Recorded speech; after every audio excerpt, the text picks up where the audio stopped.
बिहार समेत पूरे देश में होली मनाई जाएगी, लेकिन इस बीच बिहार में बड़ा संकट मंडराने लगा है और बिहार में खतरे की घंटी बज गई है। एक बार फिर से इलाकों को सैनिटाइज किया जा रहा है, एक बार फिर से कई इलाकों को रेड जोन में रखा गया है और एक बार फिर से बिहार में बड़े त्योहार से पहले हाई अलर्ट घोषित कर दिया गया है। अब ये खतरा किसका है? ये खतरा है नए संकट का, ये खतरा है बर्ड फ्लू का। 6000 मुर्गियों को दफनाए जाने के बाद जब बर्ड फ्लू की पुष्टि हुई, उसके बाद हर किसी के हाथ पांव फूल गए, हर किसी के जहन में एक ही सवाल आने लगा कि बिहार पर अब ये नया संकट कौन सा है। अब देखिए, जो खबर है वो आपको जान लेनी चाहिए और एहतियात के तौर पर आपको सावधान भी रहना चाहिए। इस बार मुर्गा पार्टी पर होली में ब्रेक लग सकता है। बिहार में बर्ड फ्लू का खतरा मंडरा रहा है और पटना में मुर्गियों के संक्रमण की पुष्टि हुई है। चितकोहरा के कौशल नगर स्थित बिहार पशु विज्ञान विश्वविद्यालय के पोल्ट्री अनुसंधान और प्रशिक्षण केंद्र में 6000 मुर्गियां संक्रमित पाई गई हैं। डेयरी, मत्स्य और पशु संसाधन विभाग ने सभी मुर्गियों को दफना दिया है। इलाके को पूरी तरीके से सैनिटाइज कर एहतियात बरतने की अपील की गई है। संक्रमित क्षेत्र के 1 किलोमीटर दायरे को इन्फेक्शन जोन घोषित किया गया है। साथ ही 9 किलोमीटर तक के इलाकों को सर्विलांस एरिया बनाया गया है। यहाँ अंडा, मुर्गी और चारे के प्रवेश पर रोक लगा दी गई है। पटना डीएम के आदेश पर नगर निगम क्षेत्र में मुर्गा मुर्गी की आवागमन पर भी प्रतिबंध है। कौशल नगर में चेकपोस्ट बनाया गया है। शास्त्री नगर और बाईपास थाना पुलिस निगरानी में जुटी है। मुर्गी फार्म क्षेत्र में बिना मास्क प्रवेश पर भी रोक लगा दिया गया है। यह इलाका एयरपोर्ट के पास चितकोहरा पुल के नीचे स्थित है। अब घनी आबादी के कारण प्रशासन अतिरिक्त सतर्कता बरत रहा है।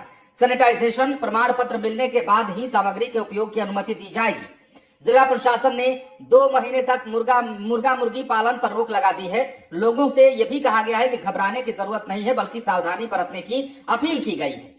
अब पटना जू को भी अलर्ट मोड पर रखा गया है। दर्शकों को मोर और अन्य पक्षियों को 8 फुट दूरी से ही देखने की अनुमति है। केज के आसपास कीटनाशक दवाओं का छिड़काव किया जा रहा है। कर्मियों को मास्क दिए गए हैं और एंट्री गेट पर केमिकल स्प्रे हो रहा है। अब तक जू में संक्रमण का कोई मामला सामने नहीं आया है। प्रशासन स्थिति पर लगातार गंभीर नजर बनाए हुए है। अब देखिए कैसे हुई पुष्टि, हम बताते हैं। भागलपुर, कटिहार, पटना और दरभंगा में 400 से ज्यादा कौवों में संक्रमण मिला था। इनके सैंपल जांच के लिए भोपाल भेजे गए थे, जहां बर्ड फ्लू की पुष्टि हुई है। आईजीआईएमएस, मोकामा और कंकड़बाग समेत कई इलाकों में 200 से ज्यादा कौवों की मौत हो गई थी। अब प्रशासन पोल्ट्री फार्मों पर खास निगरानी रख रहा है। होली के रंग में खलल ना पड़े, इसके लिए सतर्कता बढ़ा दी गई है। अब बर्ड फ्लू है क्या, ये भी समझिए। बर्ड फ्लू इन्फ्लुएंजा वायरस से होने वाली बीमारी है जो मुख्य रूप से पक्षियों को प्रभावित करती है। संक्रमित जानवरों के संपर्क में आने से इंसानों में भी ये फैलने की आशंका रहती है। हालांकि इंसान से इंसान में फैलने के मामले अब तक सामने नहीं आए हैं। इसके लक्षणों में गले में खराश, खांसी, सिरदर्द और बुखार शामिल है। विशेषज्ञों ने अपील की है कि पका हुआ भोजन खाएं। इस होली में मतलब मुर्गा मुर्गी की लालच छोड़े। मुर्गा मुर्गी का शौक अगर आपको है भी तो इस होली में थोड़ा सा सब्र रख लीजिए, क्योंकि हो सकता है कि मुर्गा मुर्गी खाना आपके सेहत के लिए ठीक ना हो।